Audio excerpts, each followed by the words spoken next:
They gave it all to her. No warning. No conversation.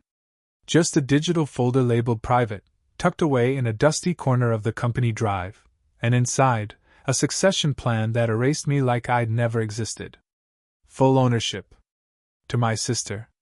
My 10 years, my 80-hour weeks, my skipped birthdays, my crumbling relationships, all of it was worth nothing to them. What happened next shocked everyone and changed our family forever. I was 34, and by then Evergreen Partners wasn't just where I worked, it was me. The hum of the servers in the back office had become my white noise machine. The sharp clack of my keyboard, my heartbeat.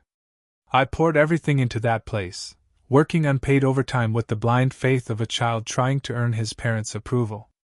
I was that child. My hands didn't bear calluses from tools. They ached from years of spreadsheets, code, sales decks, and cold coffee. Every missed date, every lonely night eating pizza over a glowing monitor, every muscle knot from sleeping in my office chair, I wore them like invisible badges, thinking someday I'd be seen. My parents let me believe it. They let me believe the family business would be mine and Sarah's together. But I was just the scaffolding. The disposable scaffolding. Sarah, the youngest, couldn't have been more different. She'd waltz into the office like she was guest starring on a reality show. Sometimes at noon, sometimes not at all. Her contribution? Air-kissing clients at mixers, posting vacation selfies on the company's marketing tab. Just networking, she'd say, while the receipts said beach villa and yacht rental. Once, on Thanksgiving, while I sat alone in the office scrambling to lock in a massive contract with Global Tech, my mom called to gush about Sarah's trip to Tulum. "Oh, Michael, she's just got such energy. You know, the kind people want to be around." Meanwhile, I hadn't seen sunlight in 2 days. But I swallowed it. All of it. Because I thought if I kept pushing, if I just kept being the dependable one, I'd eventually earn my share. A seat at the table. My name on the door. The truth came quietly. It was an ordinary Tuesday when I stumbled across the file. I was digging for an old proposal when I found it. Succession_plan_final.pdf. My name wasn't on it. Not as co-owner. Not even as footnote. Full transfer of control and assets to Sarah Emerson, effective upon retirement or incapacitation. I reread it until the words lost meaning. Then I printed it. The sound of the printer spitting out my erasure. I stared at those pages, knowing I'd never see my father's face the same way again. Or my mother's. That night I couldn't sleep. The ceiling above my bed felt like a second betrayal, pressing down on me. My phone buzzed with the same old notifications, project updates, invoice alerts, Sarah's latest branding initiative. I turned it over and stared at the wall instead. I remembered something Dad always used to say, usually with a chuckle. "You'll be fine, Michael. You always land on your feet." It used to feel like encouragement. Now I understood it was permission. Permission to use me up, toss me aside, and assume I'd bounce back without a scratch. I was never part of the legacy. I was the leverage. But I wasn't going to let them bury me quietly. What came next would expose everything. Every lie. Every misstep. And it would destroy the fantasy they built on my back. I didn't rage. I didn't throw the files across the room or call them in a fit of fury. Instead, I sat in the dark for hours, fingers curled around the pages like they were ancient scripture. I kept hearing Sarah's voice in my head, chirping from some rooftop lounge halfway across the world. "Let's not stress, Mikey. You're the brains. I'm the face. It all balances out." Not anymore. A week later, I showed up at family dinner with the documents folded neatly inside my old leather bag, the same one my father gave me on my first day at Evergreen. "To carry the weight of the company," he'd said with a grin. How poetic. The roast smelled like my childhood. Apples and thyme. I used to associate that scent with home. Now it made me nauseous. My parents were already seated, glasses clinking. Sarah strolled in fashionably late, sunglasses still on, laughing at something on her phone. No one noticed the folder at first. I waited until dessert was cleared, Apple pie, too sweet, too symbolic. Then I placed the papers on the table, slowly, like laying a body to rest. What is this, Michael? Mom asked, feigning warmth, voice tight. The plan, I said. The one that leaves me with nothing. The silence cracked the air in half. My father blinked once, twice, then picked at a crumb like it was the only thing anchoring him to the moment. Don't be dramatic, he finally muttered. Sarah needs the stability. You're adaptable. Adaptable. That word. As if it were a compliment. As if being cut out of everything I helped build was just another test of my flexibility. You're talented, my mother added quickly. You'll land somewhere better. You always do. There it was. The same refrain. The same dismissal wrapped in faux praise.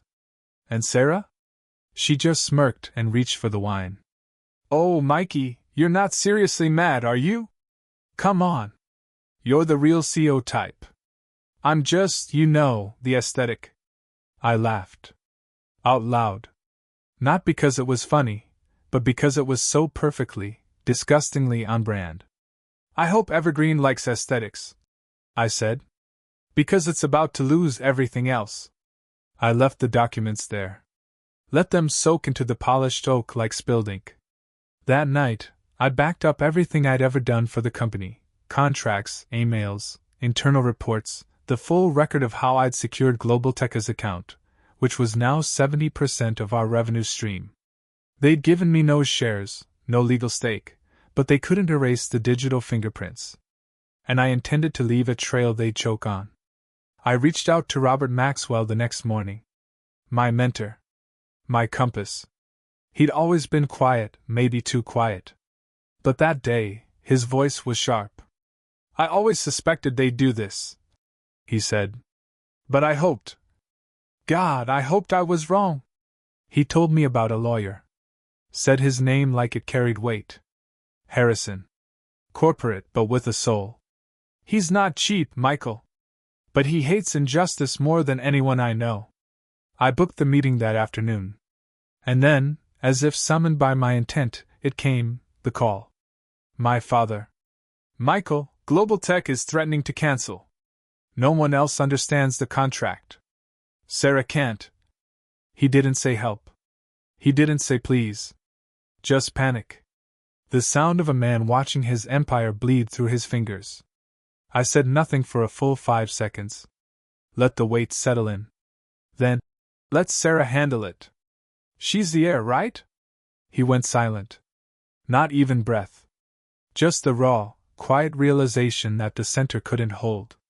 But that's not even the twist. That came 3 nights later when I returned to the office after hours to clear out my things, and found an old notebook buried in my grandfather's desk. The founder of Evergreen. The only person in my family who ever looked me in the eye and said you matter. Inside that leather-bound journal was a clause. A clause he'd added before incorporation. Hidden. Unmentioned. But still valid. If ownership is ever transferred without the consent of all primary contributors, it read, the assets must be contested or placed into trust. Especially if done in betrayal of good faith. And next to it, in his handwriting, was my name. Michael. The clause was real. And now, so was the war. When I was 16, I spent an entire summer alphabetizing old paper files in the basement of Evergreen's original office. No AC. No music. Just the hum of fluorescent lights and the sound of my own quiet desperation. It was my grandfather's idea. He'd pulled me aside one afternoon, his hands always smelled faintly of motor oil and peppermint, and said, You want to learn the business? Start at the bones. Not the boardroom. I didn't question it. I was eager. Hungry. I showed up every morning in pressed khakis and a tie I didn't need. He'd bring me cold iced tea and stories. He told me about the first deal he ever signed. The first mistake he ever made. The first employee he ever had to let go. And then one day, as we hauled old invoices into a cabinet too rusted to close properly, he said something I never forgot. Legacy isn't what you leave behind, it's who you leave it with. I wanted so badly to be worthy of that. But now I knew the truth. My grandfather may have seen me, but everyone else just saw a useful pair of hands. That clause in his journal, it changed everything. I took it to Harrison, the lawyer Robert had recommended. He read it twice. Then once more for good measure. His face remained still, but his eyes lit up in that terrifying way you see in courtroom dramas right before the judge slams the gavel. "It's valid," he said. "It's very valid." He flipped through the pages I'd brought. My decades' worth of receipts, project records, emails, signed deals, client logs. It was more than evidence. It was a map of my life. A paper trail of sacrifice, stitched together with exhaustion and love. Then he leaned back and said, with calm certainty, "This isn't just a case, Michael. It's a reckoning." That word hit something in me. A reckoning. Not revenge. Not greed. A long overdue confrontation with the truth that my parents had written me out of their lives while smiling in my face. I filed the suit 2 days later, challenging the ownership transfer, filing a claim for 10 years of unpaid labor, and notifying Global Tech, politely but firmly, that I was no longer affiliated with Evergreen, and they could expect a change in representation. The fallout was immediate. My parents were livid. My mother called me at 1:37 a.m. Her voice sounded like shattered glass and misplaced anger. "How could you do this to us, Michael?" she rasped. "Us? Your family?" I almost laughed. "Family? You chose Sarah," I replied, cool and unflinching. "You chose her. I'm just cleaning up what's left." She hung up. But the real twist came days later, during discovery. Harrison's team found something buried in Evergreen's digital records, deep in the old finance folders where no one looked anymore. It was a memo from 6 years ago. The year Sarah had returned from her 6-month wellness sabbatical in the Maldives. It was a conversation between her and my father. "Sarah, we need to keep Michael out. He's getting too ambitious. Dad, he's our best asset." "Sarah, exactly. That makes him dangerous." She had manipulated them, whispered poison into their ears, painted me as a threat to my own legacy. It wasn't just favoritism. It was intentional erasure. A smear campaign dressed in smiles and family dinners. I remember staring at the printout, fingers trembling. Not from rage, though it simmered underneath, but from the clarity. The absolute, irrevocable realization that my parents had chosen comfort over fairness. Control over honesty. Sarah over me. I looked at Harrison. He didn't say anything. He didn't have to. This was no longer a business dispute. It was war. And for the first time in my life, I wasn't afraid to fight back. They thought they could bury me. But they forgot. I know where all the bones are. The mediation was set for a Tuesday morning in a cold, glass conference room overlooking the city skyline.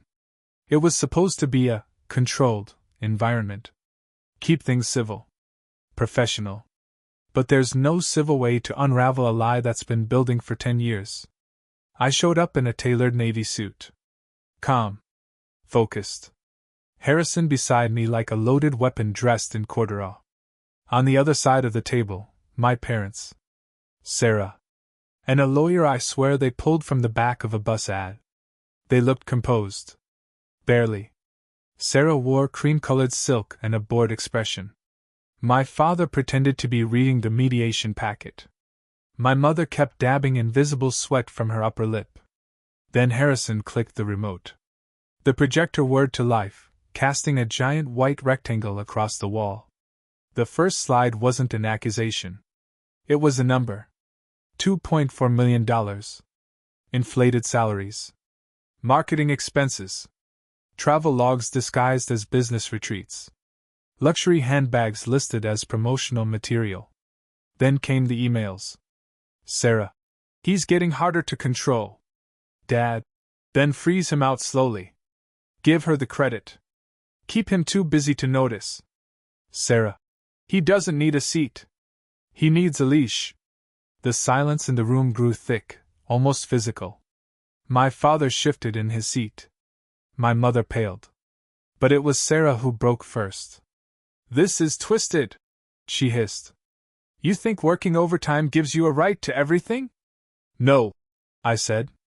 "But I earned something. And you tried to burn even that down." Then came the final blow, the recording. My grandfather's voice. Faint but clear. A video from the archive I'd restored months ago. "If Michael sticks with the company, you make him whole. He's the backbone. Treat him like it. Or I'll come back and haunt your ledgers."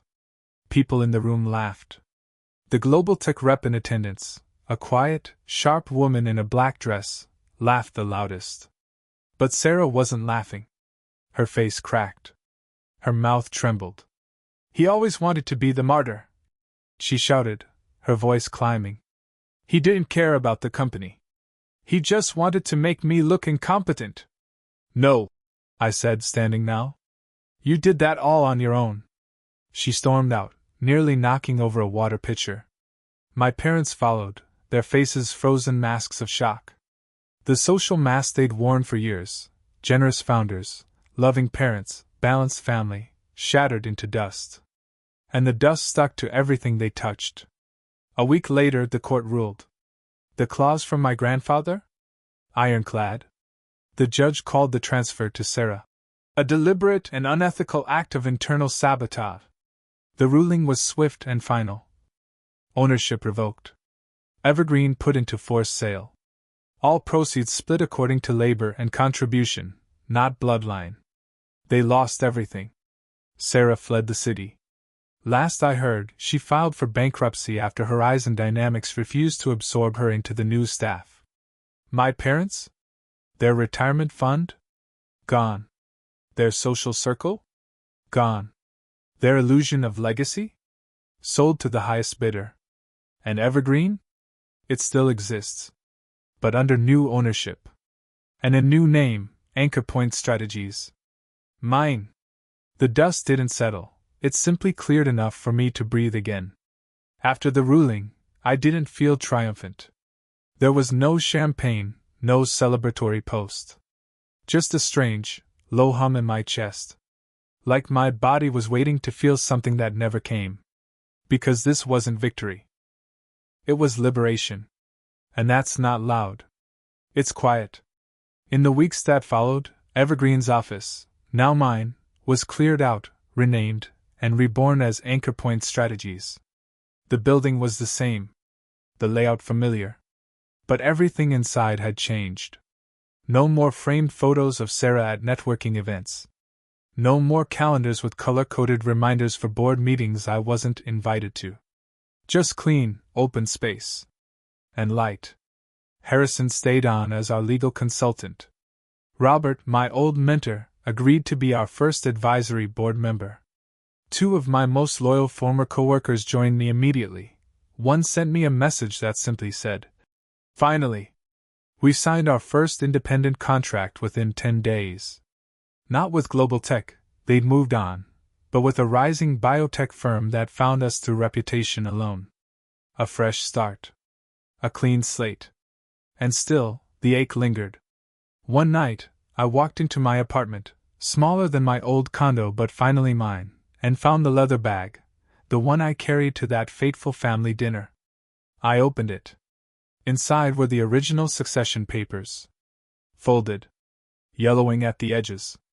I almost threw them out. But then I framed them. I hung them in the office hallway, next to a photo of my grandfather, stoic, pipe in hand, scribbling in his notebook. Below it, a plaque reads, "Legacy isn't what you leave behind. It's who you leave it with." Weeks passed. Then months. I started going to therapy. I started dating again. I went to the gym. Ate real food. Slept 8 hours for the first time in years. I let go of needing to be the good son. I just became someone who was good to himself. And then came the moment I didn't expect. A charity gala. One my family used to host. I wasn't planning to attend, but Robert convinced me. Said it'd be interesting. They were there. My parents. Smaller somehow. Their faces pinched with wear. Their voices soft, like they were afraid of being heard too clearly. Sarah, too, no makeup, no designer bag, clinging to a flute of cheap champagne with trembling fingers. They looked like people I used to know. My mother approached first. "Michael," she whispered, like saying my name was a spell that might bring the past back.